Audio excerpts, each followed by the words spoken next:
Senator from Vermont. Madam President, I ask consent the call of the quorum be dispensed with. Without objection. Madam President, I've been concerned as I read the press and talk with officials that I learn more about the troubling connections between the Russian government and President Trump's campaign and administration. Now, we all know, and it's very, very factual, that Russian President Putin ordered a multifaceted campaign to undermine public faith in our election and actually to help President Trump win in November. Now, that's something that all of us as Americans should be concerned about. Whether you're a Republican, a Democrat, or independent, when you have that kind of an attack on the United States democracy, it should concern all of us. Now, reports indicate that the Trump officials were in repeated contact with senior Russian intelligence officials during this time. This comes on the heels of the president's national security advisor, who had to resign after he provided misleading details on conversations he had with the Russian ambassador concerning U.S. sanctions.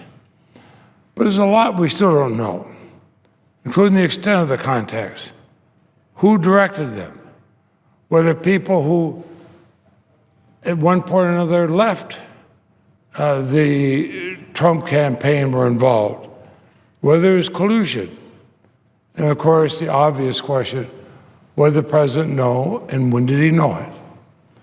Now, the American people, though, deserve to know the facts. They deserve a full and fair investigation that's free from any political influence. The White House has already demonstrated it's not going to respect the independence of this investigation.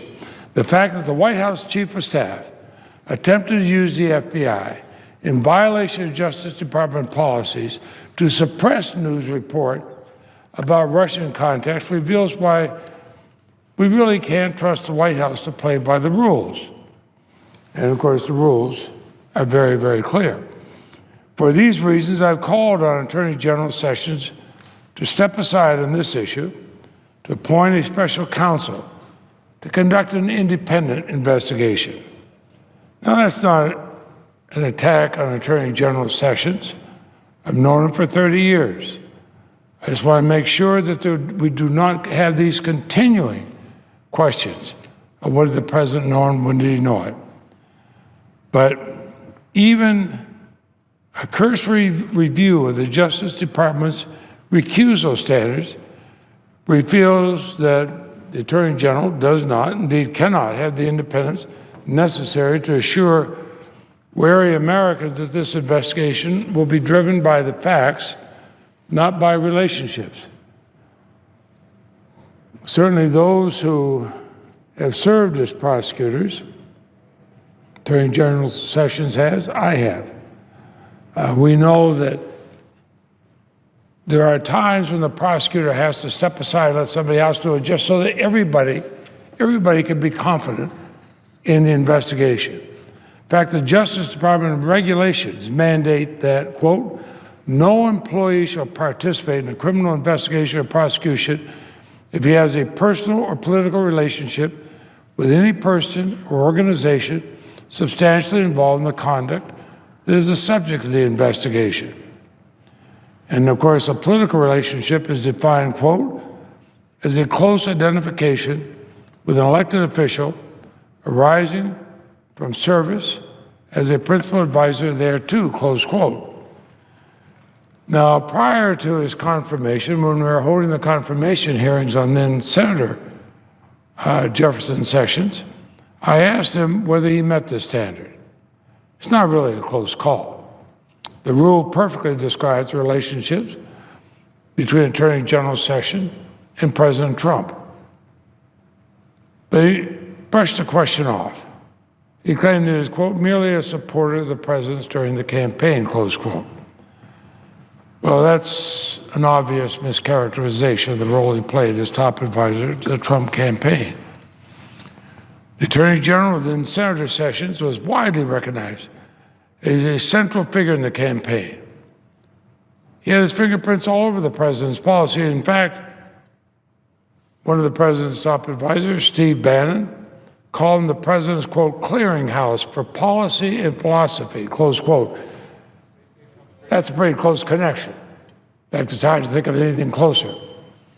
To suggest that the Attorney General was just a supporter, that he did not have a political relationship with the Trump campaign, when you look at the Bannon comments, that's patently false. So, if the Attorney General refuses to follow the department's recusal standards, now he's the head of the department, if he won't follow the recusal standard there, well then, I would hope he'd follow his own recusal standards. Last year, days before the election, just days before the election, then Senator Sessions and other Trump campaign surrogates wrote an op-ed. He criticized then Attorney General Lynch for not recusing herself from matters involving Secretary Clinton. The basis of his complaint was a 39-minute conversation, use his word, that Attorney General Lynch had with former President Bill Clinton in Phoenix, Arizona. Now, I would hope he would set the same standard for himself that he sets for others, because it's kind of hard talk about a half-hour conversation and say that requires recusal when it comes to the Clintons, but a year's worth of vigorously campaigning with and vigorously advising does not when it comes to the Trump campaign. A year working on the Trump campaign doesn't count. 39 minutes talking to former President Clinton does. Come on. It works in one, if that's the standard for recusal in one case, 39, I won't do the math how many times 39 minutes goes into a year, but I would say that using Jeff Sessions' own standards, he's got far, far, far more reason to recuse himself in this matter. Now, during the 20 years I've known him, Jeff Sessions has often spoken of his commitment to the rule of law. I know he feels strongly about that, just as I do. Every one of us as senators should.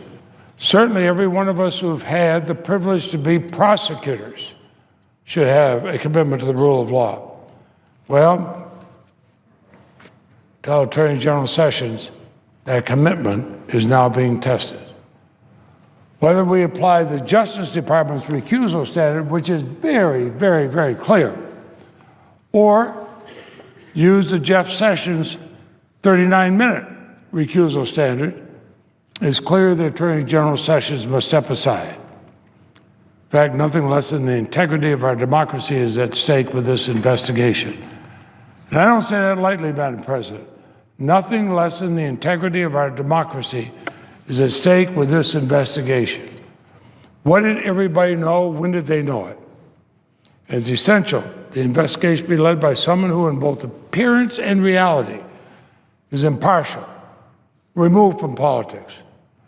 Now, that does not describe someone who is in the trenches of a political campaign with the subjects of the investigation, while they're allegedly engaged in activity under investigation. Or somebody who's been described by Steve Bannon as a clearinghouse for policy and philosophy. So for the good of the country, for the good of all of us, Republicans, Democrats, Independents, the Attorney General really has just one clear thing: appoint a special counsel and let the public have the answers. What did everybody know? When did they know it? It's pretty simple.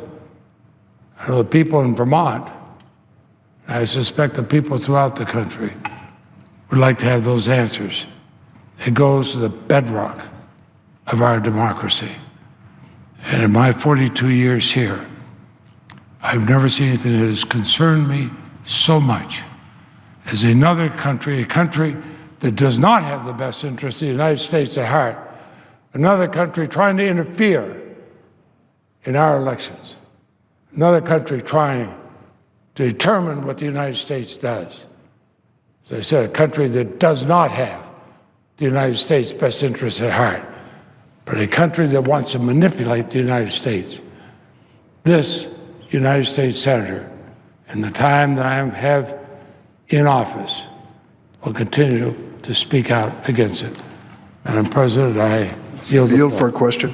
Yes, of course I'll yield to the I want to distinguished thank my colleague from the state of Vermont and my fellow colleague on the Senate Judiciary Committee for many years for his statement. I couldn't agree with him more that we need an independent, transparent investigation of this Russian invasion into the body politic of America. An effort to subvert our sovereignty that was made by a country that is not our friend and is made at a time when they were trying to influence the outcome of the election. I just wanted to note for my colleague and friend from Vermont that over the break I visited Poland and Lithuania and Ukraine. And in Poland, it was interesting. They put up with the notion of Putin's interference on a daily basis.